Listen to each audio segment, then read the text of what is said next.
ಉಪಯೋಗ ಆಗಲ್ಲ. ನೇರವಾಗಿ ಭಗವಂತನ ಧ್ಯಾನ ಮಾಡೋದೇ ಮುಖ್ಯ. ನೆನೆಸ್ಬೇಕು ಭಗವಂತ. ಸೂಳೆಯ ಮಗನುಟ್ಟಿ ಆಳುವನು ಮುನಿಪುರವ, ಯುದ್ಧವಿಲ್ಲದ ಮಡಿಯೇ ಪುರವಲ್ಲ ಕೂಳಾದೀತು.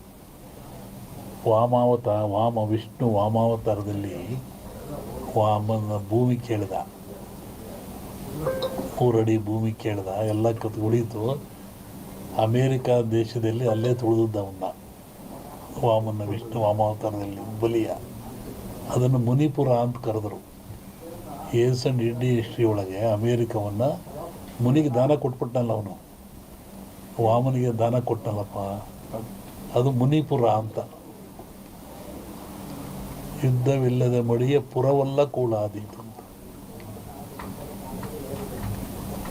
ಮುನಿಪುರ ಅಂದರೆ ಅಮೇರಿಕವನ್ನು ಮುನಿಪುರ ಅಂತ ಕರೀತಾರೆ. ಅದು ಅಮೇರಿಕ ಒಂದು ದೇಶದಾಗಿಲ್ಲ, ಎಲ್ಲರೂ ಸೇರ್ಕೊಂಡಿರೋದಲ್ಲಿ. ಶ್ರಾವಣದ ಮೇಲೆ ಹೇಳ್ತೀನಿ ಅದ್ರ ಬಗ್ಗೆ. ಹೇಳಿದ್ದೀನಿ, ಇನ್ನೂ ನೋಡ್ತಿರ್ಬೇಕಾರೆ. ಹಿಂದೆಲ್ಲ ಹೇಳಿದ್ನಲ್ಲ, ಮೊನ್ನೆ ಹೇಳಿದ, ಕೆಲವು ಮುಳುಗ್ತವೆ ದೇಶಗಳು, ಕೆಲವು ಹೇಳ್ತವೆ, ಹೊಸ ರಾಜ್ಯಗಳು ಉತ್ಪತ್ತಿ ಆಗ್ತವೆ ಅಂತ ಮೊನ್ನೆ ಹೇಳಿದ್ನಲ್ಲ. ಮತ್ತು ಮದ್ದಿಲ್ಲದ ಕಾಯಿಲೆ ಬರುತ್ತೆ, 5 ವರ್ಷ ಇರುತ್ತೆ ಕಾಯಿಲೆ ಅದು. ಮತ್ತು ಕೊರೋನಾ ಬಂತು, ಇದು ಇನ್ನೊಂದು ರೂಪವನ್ನು ತಾಳುತ್ತೆ.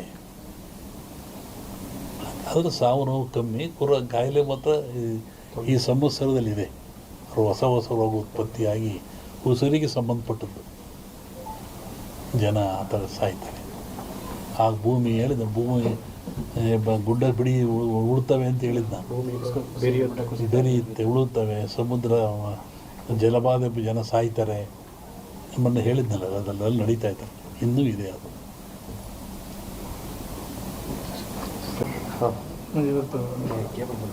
ಹೇಳಿ.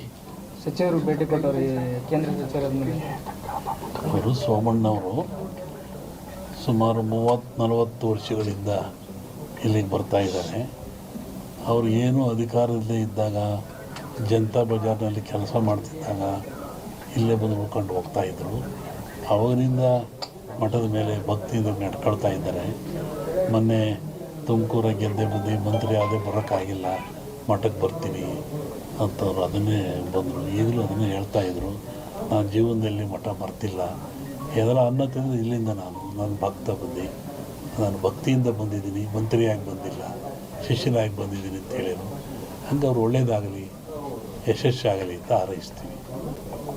ಸಂಕ್ರಾಂತಿ ಕಳೆದ ಮೇಲೆ ಒಂದು ಯೋಗ ಇದ್ದಂಗೆ ಕಾಣಿದೆ. ಇವರಿಗೆ ಅಂತಲ್ಲ, ರಾಜ್ಯ ಮಟ್ಟದಲ್ಲಿ ಒಂದು ಉನ್ನತ ಯೋಗ ಅವಕಾಶ ಇದೆ. ಹೋಗಿದ್ದಾರಲ್ಲ, ಅದು ರಾಜ್ಯದ ಮಟ್ಟದ್ದು. ನಿಮ್ಮ ರಾಜ್ಯದ ಮಟ್ಟಕ್ಕೆ ಸಂಕ್ರಾಂತಿ ಮೇಲೆ ರಾಜಕೀಯ ವಿಪ್ಲವ ಆಗೋ ಲಕ್ಷಣ ಇದೆ. ನಾನು ಮೊದಲೇ ಹೇಳಿದ್ದು, ಯುದ್ಧಗಳಾಗ್ತದೆ, ಜಲಪ್ರಳಯವಾಗ್ತದೆ, ವಾಯುಪ್ರಳಯ ಆಗ್ತದೆ, ಭೂಪ್ರಳಯವಾಗ್ತದೆ, ಎಲ್ಲ ಜನ ಸಾಯ್ತಾರೆ, ಆಕ್ರಮಣ ಹೆಚ್ಚಾಗ್ತವೆ, ಮೇಘ ಸ್ಫೋಟ ಆಗ್ತದೆ ಅಂತ ಹೇಳಿದ್ದೆ ನಾನು. ಇನ್ನೂ ಒಂದು ಮೇಘ ಸ್ಫೋಟ ಆಗೋದ್ರಿಂದ ಊಹಿಸಲಾರದ ಒಂದು ದುಃಖ ಈ ಭಾರತಕ್ಕೆ ಬರ್ತದೆ. ಪ್ರಕೃತಿದತ್ತವಾಗಿ ಆಗ್ತದೆ ಮೇಘ ಸ್ಫೋಟ. ಅದನ್ನು ಹೇಳಿದ್ನಲ್ಲ, ಮನೆಯಲ್ಲೂ ಹೇಳಿದ್ದೆ ನಾನು ಮನೆಯಲ್ಲಿ. ಒಟ್ಟಿಗೆ ಜನಜೀವನ ಅಸ್ಥಿರ, ಯಾವಾಗ ಮನೆಗೆ ಬರ್ತಾನೆ ಹೋಗ್ತಾನೆ ಅಂತ ಹೇಳೋದು ಕಷ್ಟ.